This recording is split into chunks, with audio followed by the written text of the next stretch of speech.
ವಿಶಾಖಪಟ್ಟಣಂ ಇಂದ IRIS 10R ಇರಾನ್ಗೆ ಮರಳುತ್ತಿತ್ತು. Sri Lanka ದಕ್ಷಿಣದ ಜಲಪ್ರದೇಶ ತಲುಪಿದಾಗ ಅಮೆರಿಕದ ಜಲಾಂತರಗಾಮಿ ಟಾರ್ಪಿಡೋ ಅದರ ಮೇಲೆ ಘೋರವಾಗಿ ದಾಳಿ ನಡೆಸಿತು. ದಾಳಿಗೊಳಗಾದ ಇಸ್ರೇಲ್ ಶಿಪ್ಪು ಶ್ರೀಲಂಕಾ ನೌಕೆಪಡೆಗೆ ವಿಪತ್ತು ಸಂಕೇತವನ್ನು ಕಳುಹಿಸಿತು. ಶ್ರೀಲಂಕಾ ಹೆಲಿಕಾಪ್ಟರ್ಗಳು ತಲುಪುವಷ್ಟರಲ್ಲಿ ತಡವಾಗಿತ್ತು. ಆ ಹಡಗಿನ 180 ಜನಗಳಲ್ಲಿ 80 ಜನ ಮೃತಪಟ್ಟರು. ಇದು ನಮ್ಮನ್ನು ವಿಶ್ವ ಯುದ್ಧದತ್ತ ತಳ್ಳುತ್ತಿದೆ. ಇದೇ ರೀತಿ ಹಿಂದೆ ನಡೆದ 1944ರಲ್ಲಿ ಎರಡನೇ ಮಹಾಯುದ್ಧದ ವೇಳೆ USA ಜಪಾನ್ ನೌಕಾಪಡೆಯನ್ನು ಗುರಿಯಾಗಿಸಿತ್ತು. ವಿಶ್ವ ಯುದ್ಧದ ಸಾಧ್ಯತೆಗಳು ಹೆಚ್ಚುತ್ತಿದೆ. ನಿನ್ನೆ ಇರಾನ್ ಟರ್ಕಿ ಮೇಲೆ ಕ್ಷಿಪಣಿ ಹಾರಿಸಿತು. ಟರ್ಕಿ ನ್ಯಾಟೋ ಸದಸ್ಯ ರಾಷ್ಟ್ರ. ಆರ್ಟಿಕಲ್ 5 ಪ್ರಕಾರ ಸದಸ್ಯ ದೇಶಗಳ ಮೇಲೆ ದಾಳಿ ಆದ್ರೆ ಎಲ್ಲರೂ ಒಟ್ಟಾಗಿ ಮರು ದಾಳಿಯನ್ನು ನಡೆಸುತ್ತಾರೆ. ನಿನ್ನೆ ಕ್ಷಿಪಣಿ ಟರ್ಕಿ ದೇಶದ ಒಳಗೆ ಬೀಳಲು ಸಾಧ್ಯವಾಗಲಿಲ್ಲ. ಆದರೆ ಹೊಸದಾಗಿ ತಿಳಿದು ಬಂದ ವಿಷಯವೇನೆಂದರೆ ಅರಾಮ್ಕೋ ದಾಳಿ ಇರಾನ್ ಮಾಡಿದೆ ಎಂದು ಹೇಳಲಾಗಿತ್ತು. ಈಗ ಇರಾನ್ ಸೌದಿ ಮೇಲೆ ಅಂತ ದಾಳಿಯನ್ನು ಯೋಚಿಸುವುದಕ್ಕೂ ಸಾಧ್ಯವಿಲ್ಲ ಎಂದಿದ್ದಾರೆ. ಈಗ ಸೌದಿಯಲ್ಲಿ ತನಿಖೆ ಪ್ರಾರಂಭಗೊಂಡಿದೆ. ಇರಾನ್ ಕೆರಳಿಸಲು ಇಸ್ರೇಲ್ ದೇಶ ದಾಳಿ ನಡೆಸಲು ಪ್ರಚೋದಿಸಿದೆ ಎಂದು ತನಿಖೆಯು ಸ್ಪಷ್ಟಪಡಿಸಿದೆ. ಮತ್ತು ಅಮೆರಿಕ ಜನರು ಟ್ರಂಪ್ ಮೇಲೆ ನಂಬಿಕೆಯನ್ನೇ ಕಳೆದುಕೊಂಡಿದ್ದಾರೆ. ಸೈನಿಕರು ಇಸ್ರೇಲ್ ಪರ ಯುದ್ಧಕ್ಕೆ ವಿರೋಧವನ್ನು ವ್ಯಕ್ತಪಡಿಸಿದ್ದಾರೆ.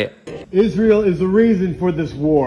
America does not want to fight this war for Israel. America ದಾಳಿಗಳು ಹೆಚ್ಚಾಗಿವೆ. ಇರಾನ್ನಲ್ಲಿ ನಿರ್ಧಾರ ಕೈಗೊಳ್ಳುವವರಿಲ್ಲ. ಸೇನೆಗೆ ಕಡಿವಾಣವೇ ಇಲ್ಲದ ಕುದುರೆಯಾಗಿದೆ. ಅಮೆರಿಕ ಬಯಸಿದರೂ ಈ ಯುದ್ಧ ಮುಗಿಯುವುದಿಲ್ಲ.